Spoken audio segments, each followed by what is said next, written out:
Hello, I'm Nina Lockwood. I'm the founder and director of Intuitive Talent Solutions.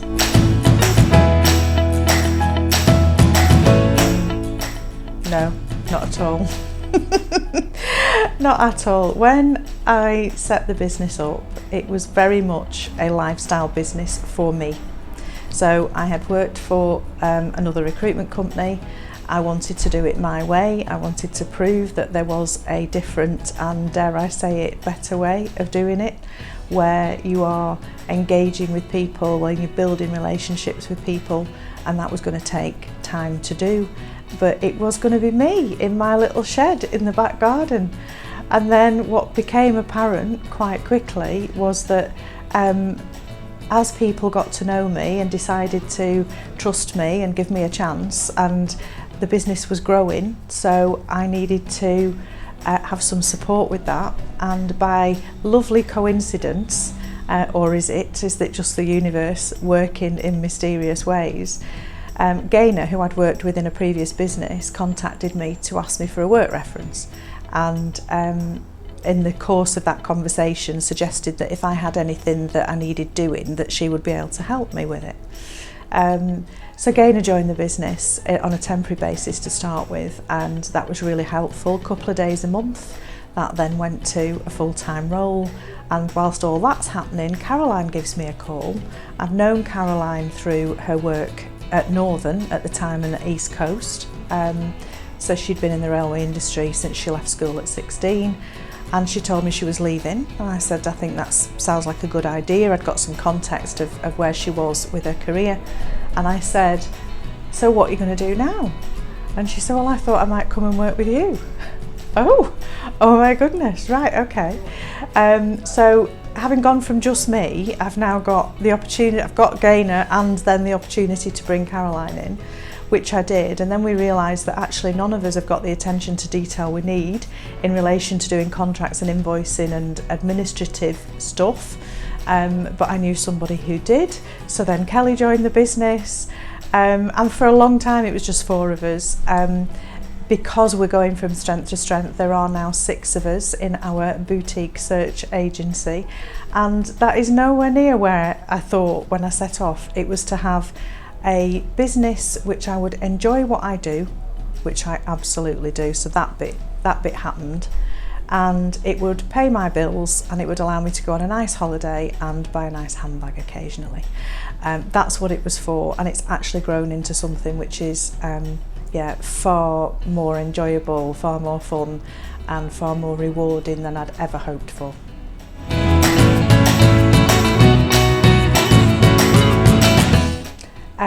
We've grown as a business, certainly, from just me in the shed to 6 of us. It's changed in terms of the types of roles that we're working on, so we have got the ability to literally work on roles in any function in the business. So we're working on a lot more technical roles than we have in the past. Initially, we worked on a huge amount of interim roles because we were supporting the rail franchise process. But when that stopped and we started letting our clients know that we are just as good on the permanent search as we are on the interim, that side of the business has grown really well. So that's a kind of change to the business model. But I think in terms of how it's changed, we've got more clients, we've got a huge community of candidates. We are well known in the industry. I'm lucky enough to be involved in so many great things like the National Rail Awards judging. I'm a mentor through Women in Transport, which I absolutely love. So there's lots of lovely other things that happen on the side of that. In terms of how Intuitive has changed in terms of, I guess, our brand image and our visibility.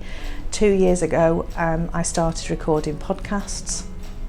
That's been amazing, and I've been so chuffed with how people have received that and how engaged people are listening to leaders from the transport industry sharing their career stories and their hopes and dreams and aspirations for the industry as we move forward.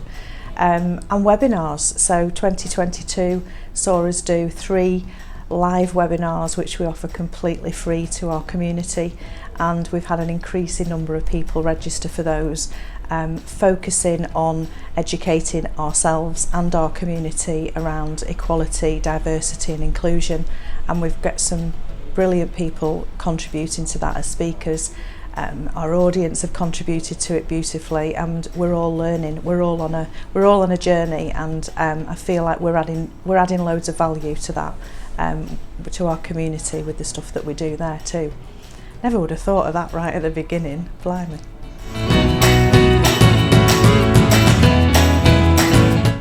Keeping the business going throughout the pandemic, and actually 2 record-breaking years since in terms of performance, and the most important thing to me, a very happy team and clients and candidates who frequently give us testimonials to say how happy they are too. So yeah, all good.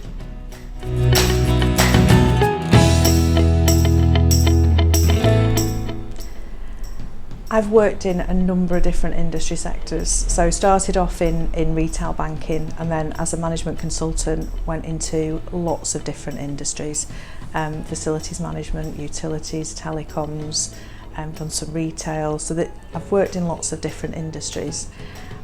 I have never ever worked in an industry where people are as passionate about what they do as the people who are in the transport sector. It's just been incredible, and I've spoken to so many people over the last 10 years who didn't necessarily choose transport as a career but fell into it for whatever reason. I spoke to somebody last week who joined on an 8-week contract 10 years ago, and is now in a role that she loves, doing a job that she's exceptionally good at. I think it gets hold of you. I think it's that passion. And the fact that the transport industry is an industry which really matters. We would really notice if it wasn't there, like the NHS. We'd notice, wouldn't we, if the doctors and the nurses weren't there. The industry supports the economy in a way that I didn't ever understand before I started working in it.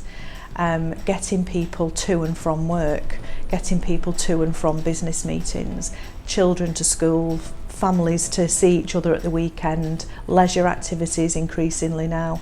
And you know what, the history, certainly in terms of the rail industry, which is an area that I've spent a lot of time learning about. I do actually, you know, hold my hand up, I take books on holiday to learn about the rail industry and what happened historically, and just some fascinating stuff around the history of it all, which I think people still feel, even though we're living and working in completely different times. So my absolute favourite thing is the passion of the people that we get to work with.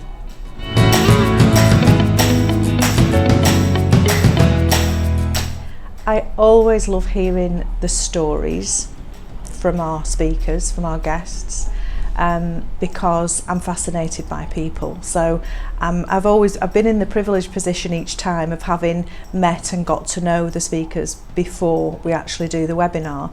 But even though I've heard the story before, there's always something fresh. So I love that part of it. For me, the really important aspect to the webinars, and the main reason why I wanted to do them, is that people have practical takeaways. So we're asking for 2 hours of your time to come and join a webinar, to do a bit of learning, but actually what we're really saying is there'll be something in those 2 hours that you can take back to your workplace or home, your life in some way, that you can make a small change. And if everyone who comes to the webinar makes a small change, and in doing so inspires somebody else to make a small change, then it's kind of, you know, we will get there. Still a slow process, but for me that's why I'm so proud of doing them, and why, even though I get exceptionally nervous at the thought of doing them, it's really important part of what we do, and I feel like we're adding value. We're adding value to our community in the round. You know, anyone can come to these webinars. You don't have to pay for it. You don't have to be connected with us. You don't have to be on our database. Anyone can come along and spend 2 hours listening to some really interesting people. And then actually the other bit, so I guess I'm saying I love the whole webinar, the other bit that always inspires me is the questions that we get, because that's where the gold dust is. It's kind of, you know, people who are asking questions about real issues and real challenges that they're tackling in their workplace, and feeling like they are comfortable enough to be able to put that question out there in front of everyone else in the webinar, in the audience. So for me to create an environment where people feel that they can do that, because they absolutely can, I love that. I love that we're doing that.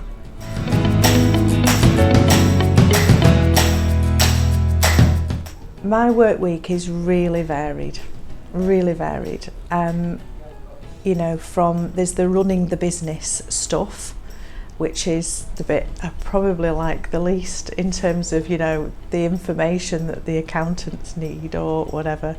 Having said that, there's some really great stuff around growing the business. So I like to work on the business as well as in it, and working with some fabulous people who help us on the marketing side, on the brand side, on, you know, just in terms of building a business and thinking about things that I otherwise wouldn't be able to do, you know, because that's not where my area of expertise is. So the working week, literally no 2 weeks are the same. So there's been an increasing amount of travel back in the diary again now. So lots of London trips. I enjoy doing that because I enjoy seeing people face to face, catching up with people, talking to clients about their business and what their challenges are and how we can support them with that. I love the National Rail Award judging bit. That is a highlight of my year. Every single year in June we have the dates for where we meet people who have been nominated and shortlisted for those awards. I'm really proud to take part in that. So I love doing that. I have one-to-ones with the team on a monthly basis. I really enjoy that because I'm finding out what's going on in their world in a one-to-one sense rather than everybody around the table, and I like to hear how things are going for them and what I can do to support them to be able to enjoy their job even more. And I also, I really like taking part. There's been some, I think one of the benefits of the change in how we work through the pandemic is that more and more organisations have put webinars on that we can get for just to be able to increase your knowledge, to understand what's going on in the industry, to learn something different. Quite like having at least an hour of that in a week if I possibly can. So yeah, lots of variety, I guess, is the answer to that. My working week, never 2 weeks the same.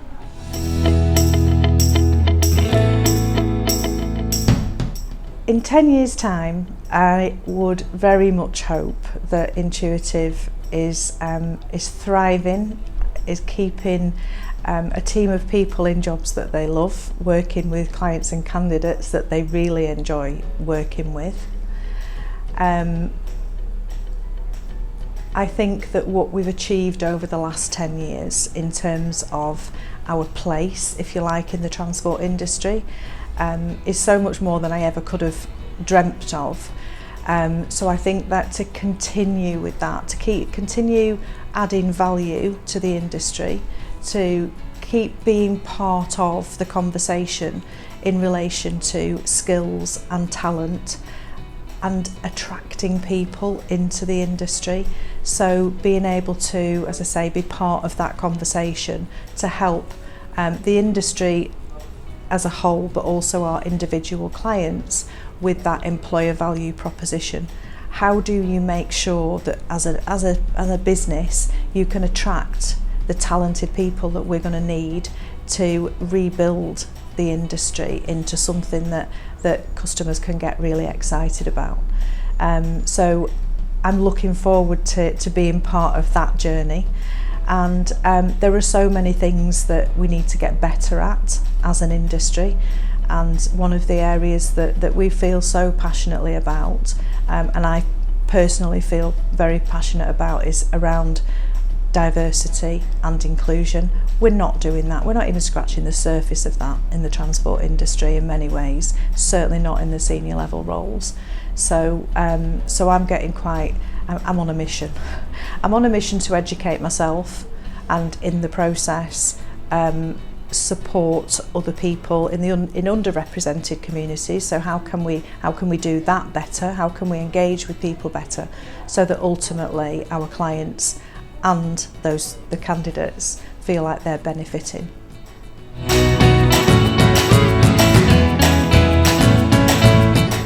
Well, you don't feel like you're working for someone. I've known Nina a long time.